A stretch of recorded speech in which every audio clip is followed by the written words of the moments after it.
जय श्री हरि। हेलो दोस्तों, आपका स्वागत है हमारे चैनल भक्ति कथा संग्रह में। आज हम आपके सामने प्रस्तुत करने जा रहे हैं पौष पुत्रदा एकादशी व्रत कथा। एकादशी के दिन व्रत कथा जरूर सुननी चाहिए। इसे सुनने से मन चाही मुराद पूरी होती है। इस वर्ष 21 जनवरी को पौष पुत्रदा एकादशी है। इस दिन साधक एकादशी व्रत रख भगवान विष्णु और माँ लक्ष्मी की पूजा करते हैं। इस व्रत के पुण्य प्रताप से साधक को सभी प्रकार के सुखों की प्राप्ति होती है। शास्त्रों में निहित है कि पौष माह के शुक्ल पक्ष की एकादशी व्रत करने से व्रती को पुत्र रत्न की प्राप्ति होती है। इस व्रत के पुण्य प्रताप से साधक को सभी प्रकार के सुखों की प्राप्ति होती है। निसंतान और नवविवाहित स्त्रियां पुत्र प्राप्ति हेतु पौष पुत्रदा एकादशी का व्रत करती हैं। पौष पुत्रदा एकादशी के दिन विधि विधान से भगवान विष्णु एवं माँ लक्ष्मी की पूजा करनी चाहिए। हर वर्ष पौष माह के शुक्ल पक्ष की दशमी तिथि के अगले दिन पौष पुत्र एकादशी का व्रत रखा जाता है। ज्योतिषीय गणना के अनुसार इस वर्ष 21 जनवरी को पौष पुत्रदा एकादशी है। यह दिन भगवान विष्णु को समर्पित है। इस दिन साधक एकादशी का व्रत रख भगवान विष्णु और माँ लक्ष्मी की पूजा करते हैं। इस व्रत के पुण्य प्रताप से साधक को सभी प्रकार के सुखों की प्राप्ति होती है। निसंतान और नवविवाहित स्त्रियां पुत्र प्राप्ति हेतु पौष पुत्रदा एकादशी का व्रत करती हैं।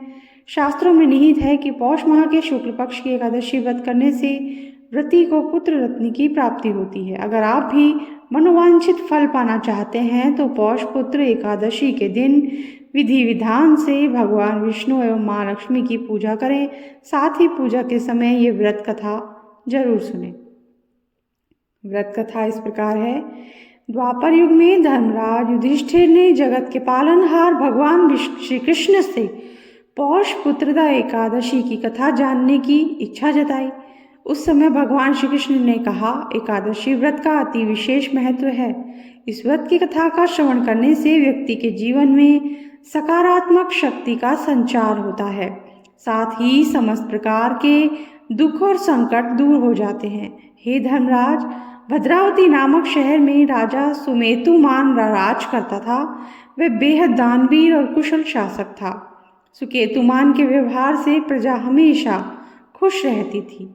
हालांकि सुकेतुमान स्वयं चिंतित रहता था। राजा सुकेतुमान को कोई संतान नहीं थी। यह सोच राजा एक दिन वन की ओर प्रस्थान कर गए। वन में भटकते भटकते राजा एक ऋषि के पास जा पहुँचे। उन्होंने ऋषि को शिष्टाचार पूर्वक प्रणाम किया।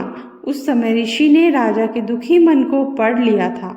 उन्होंने कहा, हे राजन, आप व्यथित प्रतीत हो रहे हो। क्या कारण है कि आप नरेश होकर भी चिंतित हैं?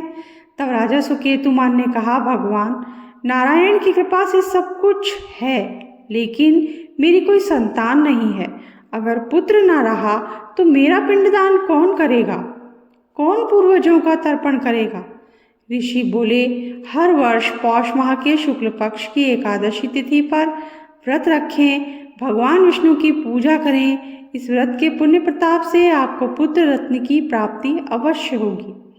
ऋषि के ऐसे वचन सुनकर राजा और उनकी धर्म पत्नी ने पौष पुत्र एकादशी व्रत साथ में किया। कालांतर में राजा सुकेतुमान को पुत्र रत्न की प्राप्ति भी हुई। इससे भद्रावती नगर में खुशियों की लहर दौड़ गई।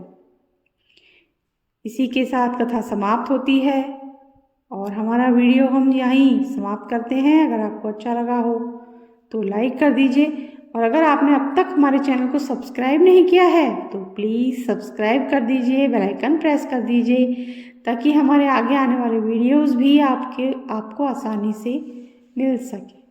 Thank you. जय श्री हरि।